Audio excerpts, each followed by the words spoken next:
আপনারা আমাকে সাথে সাথে দেখছেন এটিও ভুল, আমিও আপনাদের এখন ইনস্ট্যান্ট লাইভ দেখছি এটিও ভুল। আপনার আলো আমার চোখ পর্যন্ত আসতে যতটুকু সময় নিচ্ছে আমি আসলে এতটুকু পরে দেখছি। ঠিক আমরা সূর্যের আলো যেটা এখন দেখতে পাচ্ছি এটা 8 মিনিট আগের আলো, এটা আসতে 8 মিনিট সময় লেগেছে সূর্য থেকে, কিন্তু যেহেতু 8 মিনিট পরে আমার কাছে আসতেছে এই জন্য আমি 8 মিনিট পরে সেটিকে দেখতেছি, আলোটা 8 মিনিট আগের। তো এই থিওরি দিয়ে বিজ্ঞান এটিও প্রমাণ করেছে যে আমরা যদি পৃথিবী থেকে এরকম বহু দূরে চলে যাই, যেখান থেকে পৃথিবী থেকে সেখানে আলো যেতে হয়তো সময় লাগবে 1500 বছর, তাহলে ওই রকম দূরত্বে চলে গিয়ে ওই রকম দূরত্বের দূরবীন ধরলে দেখা যাবে মুহাম্মদ সাল্লাল্লাহু আলাইহি ওয়াসাল্লাম বদরের যুদ্ধ করছেন। ওই দৃশ্য মানুষ দেখতে পাবে। আলো এইভাবে ধরে রেখেছে কেন আলো ওই পর্যন্ত পৌঁছতে ওই সময় নেবে। তো এই যে সময়ের এক আশ্চর্যজনকতা যা বিজ্ঞান প্রমাণ করছে, ইসলাম প্রমাণ করছে, এই সময় হচ্ছে মানুষের জীবনের দেওয়া আল্লাহ সুবহানাহু ওয়া তাআলার সবচেয়ে বড় নিয়ামত, এবং মানুষের জীবনের অপর নামই হচ্ছে সময়। মানুষ আসলে পৃথিবীর কোনো প্লেসে কোনো জায়গায় বসবাস করে না, মানুষ একটা সময়ের গণ্ডির মধ্যে বসবাস করে। এই ঢাকা শহরে 400 বছর আগেও মানুষ ছিল, তারা আজ নাই। আজ আমরা আছি, আমরাও একদিন থাকবো না, কিন্তু ঢাকা শহর তো আছে। ফলত আমরা আসলে ঢাকা শহরে বসবাস করিনি। আজ থেকে 400 বছর আগে যারা চলে গেছে তারাও ঢাকা শহরে বসবাস করেনি, তারা একটা সময় একটা সার্টেইন টাইমে বসবাস করেছে। ওই সময় শেষ হয়ে গেছে, তারাও বিদায় নিয়েছে। আমরাও আসলে একটা নির্দিষ্ট সময়ে বসবাস করছি, এই সময় শেষ হয়ে গেলে আমরাও বিদায় নিব। তো এই জন্য একজন সালাফ বলেন ইন্নাল ওয়াক্তা সাইফুন, সময় হচ্ছে তরবারি। তুমি যদি এই তরবারিকে না কাটো, এই তরবারি একদিন তোমাকে কেটে দিবে। তথা প্রতিনিয়ত সময় আমাদেরকে কাটতেছে, আমাদেরকে হত্যা করতেছে।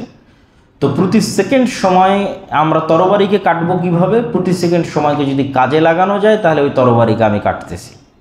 আর যদি প্রতি সেকেন্ড সময়কে কাজে লাগানো না যায় তাহলে একদিন এই তরবারি কাটতে কাটতে আমাকে হত্যা করবে এবং আমার হাত থাকবে শূন্য। যেমন আল্লাহ সুবহানাহু ওয়া তাআলা কোরআন মাজিদে বলেন কাআন্নাহুম ইয়াওমা ইয়ারাউনাহা লাম ইয়ালবাসু ইল্লা আশিয়াতান আও দুহাহা। সেই দিন মানুষ দেখবে যে সে পৃথিবীতে বসবাস করেছে মাত্র এক সন্ধ্যা এক সকাল, মানে কয়েক ঘন্টা। অথচ আমি পৃথিবীতে বসবাস করেছি 60 বছর, 30 বছর, 80 বছর, কিন্তু কিয়ামতের মাঠে আমি দেখতেছি আমার পুরো 80 বছরের জীবন হয়ে গেছে কয়েক ঘন্টা। আমি যেন পৃথিবীতে এক সকাল বসবাস করেছিলাম, আমি যেন পৃথিবীতে এক বিকেল বসবাস করেছিলাম। কেমনে কিভাবে এটা হলো? এটা এইভাবে হলো যে 80 বছর সময়ের সবটুকুই লস, মানে কোনো সময়ই আসলে আমি কাজে লাগাতে পারিনি। আমি যতটুকু সময় সারা জীবনে কাজে লাগাতে পেরেছি বলে গণ্য হয়েছে ততটুকু সময় কয়েক ঘন্টা। সারা জীবনের 80 বছরের ইন টোটাল সামারি হচ্ছে কয়েক ঘন্টা। আল্লাহ বলছেন পবিত্র কোরআনে সূরা নাজিআতের মধ্যে যে কিয়ামতের মাঠে মানুষ দেখবে যে সে পৃথিবীতে বসবাস করেছে মাত্র কয়েক ঘন্টা। কি ভয়ঙ্কর কথা! এই জন্য আল্লাহ সুবহানাহু ওয়া তাআলা পবিত্র কোরআনের আরেক সূরায় বলছেন, যা আমাদের মাঝে খুবই প্রসিদ্ধ সূরা, ওয়াল আসর ইন্নাল ইনসানা লাফি খুসর। শপথ সময়ের, নিশ্চয় প্রত্যেক মানুষ সময় নষ্ট করে। নিশ্চয় প্রত্যেক মানুষ ক্ষতিগ্রস্ত, মানে প্রত্যেক মানুষ টাইম রিলেটেড ক্ষতির মধ্যে নিমজ্জিত। কেউ নিজের সময়কে ঠিকভাবে কাজে লাগাতে পারছে না। সবাই ক্ষতিগ্রস্ত কেন? সবাই সময় নষ্ট করতেছে। ওয়াল আসর, শপথ সময়ের, ইন্নাল ইনসানা লাফি খুসর, প্রত্যেক মানুষ ক্ষতির মধ্যে নিমজ্জিত কেন? প্রত্যেক মানুষ সময় নষ্ট করতেছে। কে কে সময় নষ্ট করে না? ইল্লাল্লাযীনা আমানু, যারা ঈমান আনয়ন করেছে, ওয়া আমিলুস সালিহাত, যারা সৎ কাজ করেছে, ওয়া তাওয়াসাউ বিল হাক্কি ওয়া তাওয়াসাউ বিস সবর, যারা পরস্পরকে সত্যের পরামর্শ দিয়েছে, পরস্পরকে ধৈর্যের পরামর্শ দিয়েছে। প্রশ্ন আসতে পারে, তাহলে কি সময় কাজে লাগাতে চাইলে সবসময়ই ইবাদতের মধ্যে থাকতে হবে? কেন আল্লাহ তো এই সূরায় বললেন যে সবার সময় নষ্ট, কারো সময় কাজে লাগতেছে না। শুধু যে ঈমান আনয়ন করছে, সৎ কাজ করছে, সত্যের দাওয়াত দিচ্ছে, ধৈর্যের দাওয়াত দিচ্ছে, একমাত্র তাদের সময়টাই কাউন্ট হচ্ছে। কিয়ামতের মাঠে দেখবে যে হ্যাঁ, ও এতদিন পৃথিবীতে বসবাস করেছিল। তো এটির উত্তর হচ্ছে রাসূলুল্লাহ সাল্লাল্লাহু আলাইহি ওয়াসাল্লাম বলেন, ইন্নাদ দুনিয়া কুল্লুহা মালউনা, সমগ্র পৃথিবী অভিশপ্ত, এবং এই অভিশপ্ত পৃথিবীতে ততটুকু জিনিসই অভিশপ্তের বাইরে মা কানা লিল্লাহ, যা একমাত্র আল্লাহর জন্য করা হয়। তাহলে এই পৃথিবীর পুরোটাই অভিশপ্ত, যা করছি তা অভিশপ্ত, যা খাচ্ছি তা অভিশপ্ত, শুধু অতটুকু যা আল্লাহর জন্য করা হয়। তো আল্লাহর জন্য করা এবং সৎ আমল, ওই যে বলা হলো ঈমান আনয়ন করে এবং সৎ আমল করে, এই দুইটা জিনিস আসলে খুবই ব্যাপক।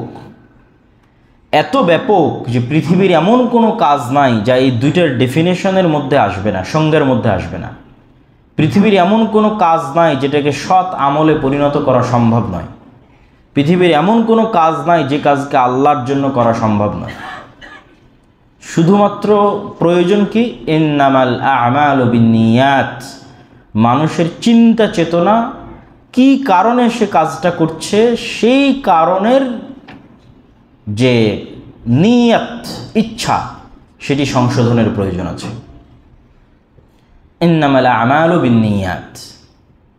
আমি ব্যবসা বাণিজ্য করি, স্কুল কলেজে পড়ি, ইউনিভার্সিটিতে পড়ি, কৃষি কাজ করি, চাকরি করি, এই প্রত্যেকটা কাজকে আমি সৎ আমলে রূপান্তর করতে পারবো শুধু আমার নিয়ত এবং আমার ইচ্ছা দিয়ে।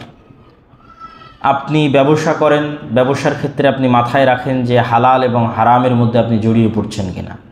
আল্লাহর বিধান মানার চিন্তা ব্যবসায়িক জগতে আপনার আছে। কৃষি কাজ করছেন, সেখানে আছে। জব করছেন, সেখানে আছে যে আপনি আমানতের খেয়ানত করছেন কিনা। ন্যায়ের সাথে আপনার যে প্রতি অর্পিত যে দায়িত্ব, সেই দায়িত্ব পালন করতে পারছেন কিনা। এই প্রত্যেকটা কাজ আপনি কিসের জন্য করছেন? শুধু দুনিয়াবী চাহিদা পূরণের জন্য, না আপনার স্ত্রী পুত্র সন্তান সন্ততি, গরিব আত্মীয় স্বজন, তাদেরকে সহযোগিতা করা, তাদেরকে মানুষ করা, লালন পালন করা, আল্লাহর রাস্তায় কিছু দান করা, দেশ ও জাতির কল্যাণে, মুসলিম উম্মার কল্যাণে কাজ করা, এই যে প্রত্যেকটা নিয়াতের মাধ্যমে আপনার ওই কাজটা সৎ আমলে পরিণত হয়ে যাবে, আপনার ওই কাজটা আল্লাহর জন্য করছেন মর্মে পরিণত হয়ে যাবে। ফলত ওই প্রত্যেকটা সেকেন্ড সময়ও আল্লাহর এই আয়াতের অধীনে আসবে যে মানুষ এই সময়টা কাজে লাগিয়েছে, এবং কিয়ামতের মাঠে কাউন্ট হবে যে হ্যাঁ আপনি এই সময়টা কাজে লাগিয়েছেন।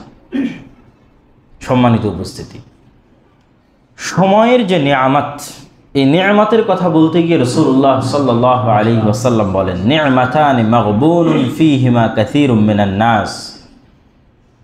পৃথিবীর দুইটা নিয়ামত, যেই দুইটা নিয়ামতে সবচেয়ে ধোঁকায় নিমজ্জিত আছে পৃথিবীর মানুষ, এমন দুটি নিয়ামত যেই দুটি নিয়ামতে সবচেয়ে বেশি ধোঁকার মধ্যে নিমজ্জিত আছে মানুষ, সেই দুটি বড় নিয়ামতের একটি হচ্ছে স্বাস্থ্য আর আরেকটি হচ্ছে সময়। স্বাস্থ্য যে আল্লাহর দ্বারা একটা নিয়ামত, মানুষ পরোয়াই করে না।